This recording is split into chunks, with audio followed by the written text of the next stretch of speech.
You've been living in a dream world, Neo. This is the world as it exists today.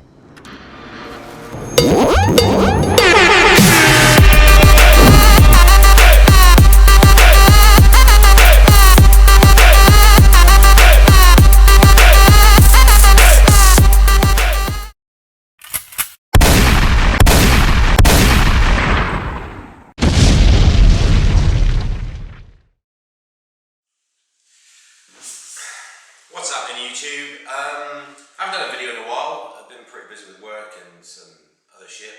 But I thought I'd post a new one. I've just bought myself a ATN X sight, which, if you're not aware, is a digital day and with a flick of a button is a night sight. So it's going to be interesting to see how I get on with this. I've gone for the 5-2-18.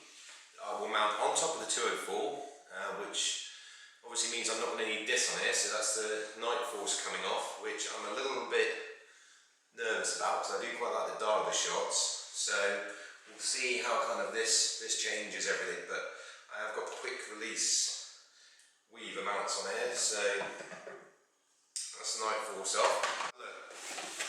So in your box, you get your green case, open that up. First part is the infrared illuminator. I'm not going to be using that.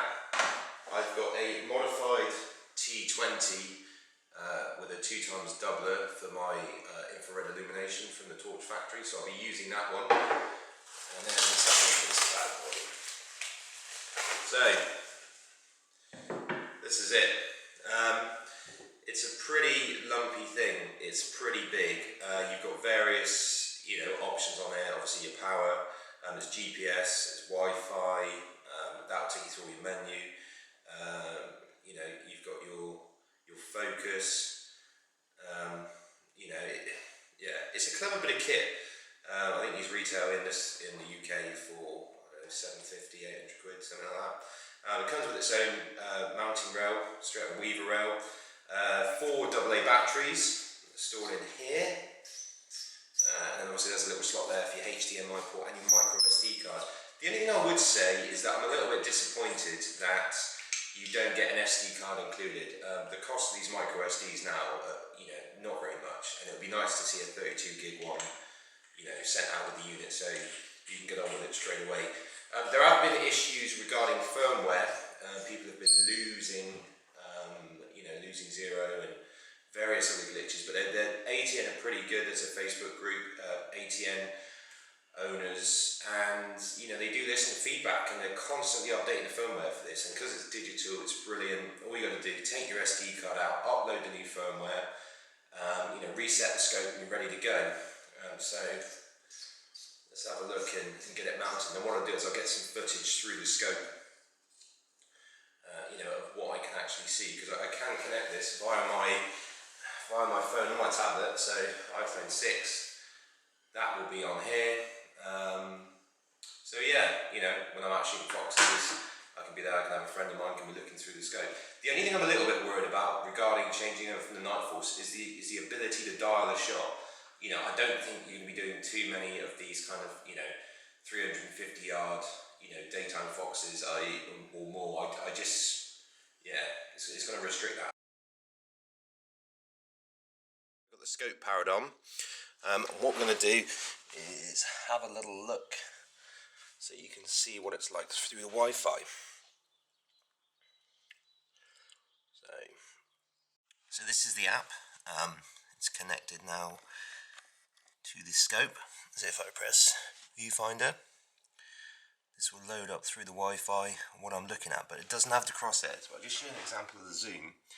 So this is zoom all the way back. Let's pan in.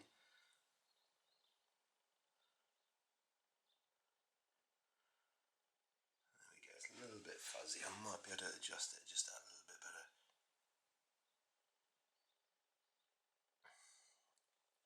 There we go. No, that's not too bad. What I'll do is I'll also record this through the scope as well, so we can have a little comparison about, what it kind of looks like.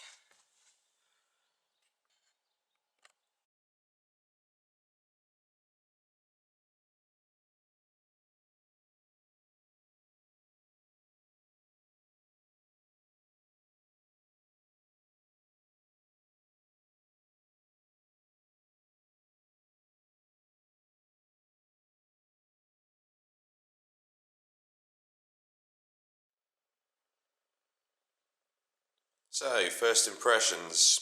Yeah, it's quite happy with it. It's quite a smart bit of kit. Seems quite well made. Be interesting to see if we develop any problems moving along with it. Next thing to do is to obviously zero the thing, which I'm planning to do next weekend. So have a catch up for part 2 of this, which will be the zeroing session, and I will try a few longer shots just to see how it performs. And also then, we're getting to the time of year where we're going to have a lot of fox cubs about, so we'll start clearing up a few of those before they start causing too many problems on the farm.